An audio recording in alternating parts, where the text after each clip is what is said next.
Olá! Hoje o meu recado vai para os pais e responsáveis de crianças que estão em descoberta, diagnóstico oncológico e tratamento.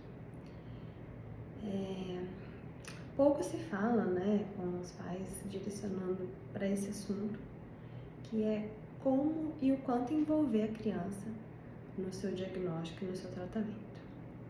E hoje eu vim aqui falar, diante da minha experiência já são 15 anos, acompanhando crianças também em diagnóstico e tratamento oncológico.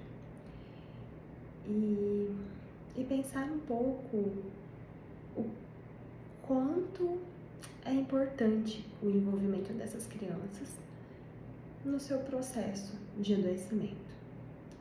Não sei se vocês já pararam para pensar sobre isso, mas já atendi várias demandas diferentes de crianças que não sabiam o que estava acontecendo tecnicamente, mas que sentiam tudo em seu corpo e davam significados, às vezes até piores do que a própria doença e o tratamento oncológico.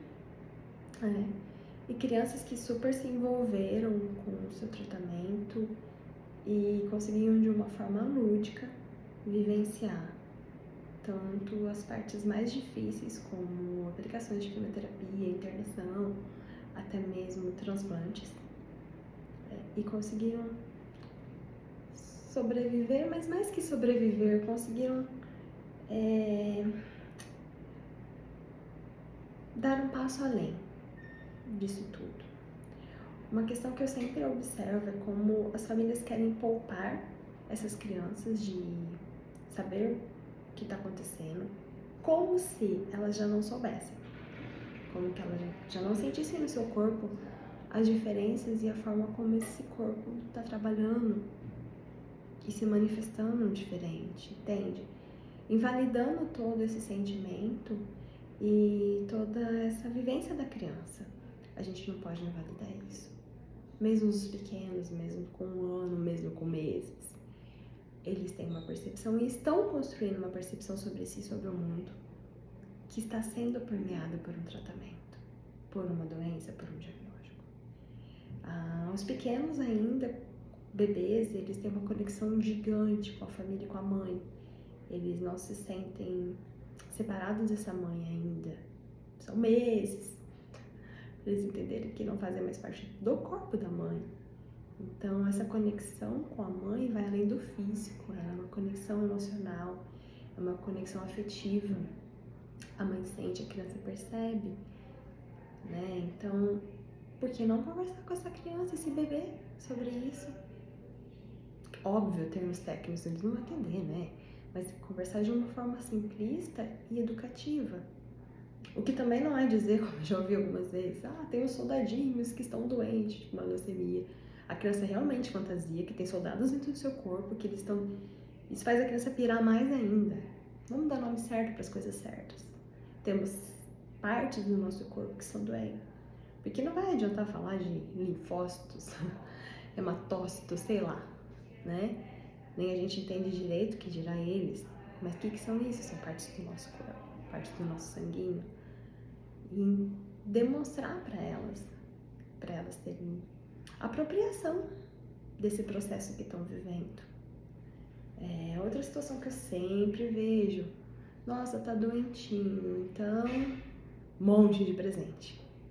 Numa tratativa adulta de querer recompensar, essa é a minha leitura, tentar recompensar uma culpa adulta pela criança estar doente. Não.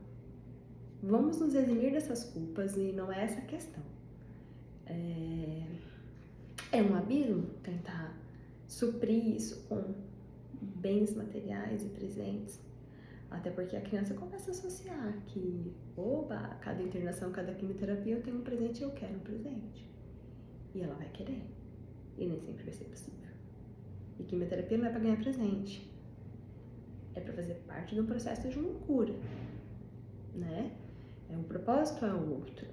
A ideia é outra. Não vamos confundir os significados, os propósitos. Vamos conversar sobre isso.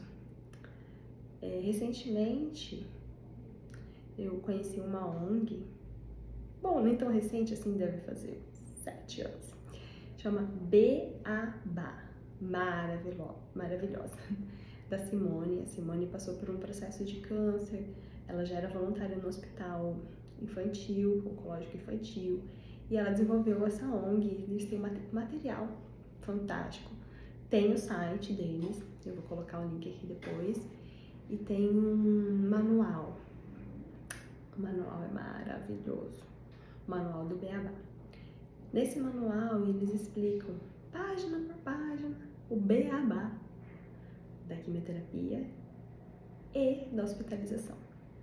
Para uma criança, numa linguagem super lúdica, super simples, mas muito eficaz. Tratando as coisas como elas devem ser. Esse material é riquíssimo. Eu acho que ele assim ajuda em todos os processos, até em outros adoecimentos.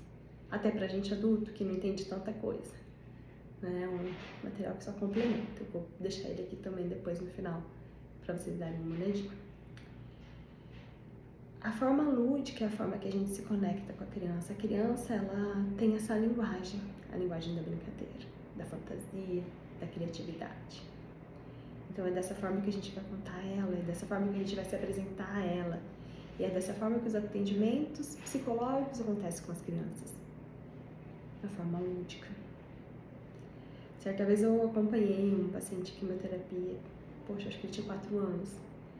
E sem querer, ele soltou um pum durante uma quimioterapia.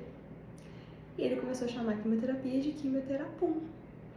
E assim foi, e por que não? Porque não pode ser quimioterapia pum. Não é tão bom, mas é um alívio. Né? Tem o seu significado, tem a sua importância. Mas é ruim também, porque é fedido e quando não sai, dói. E tá tudo bem. Que lindo, que significado lindo que ele deu. Que transformação que ele conseguiu fazer para suportar também. Olha que legal. Ele sempre ia pra quimioterapia de Batman. Batman todo preto, né?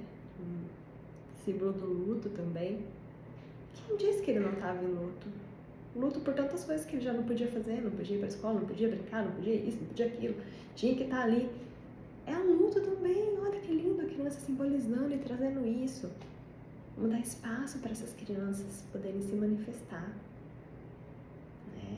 Claro, as interpretações ficam por conta dos psicólogos, né? E a gente vai conduzindo o acompanhamento, enfim.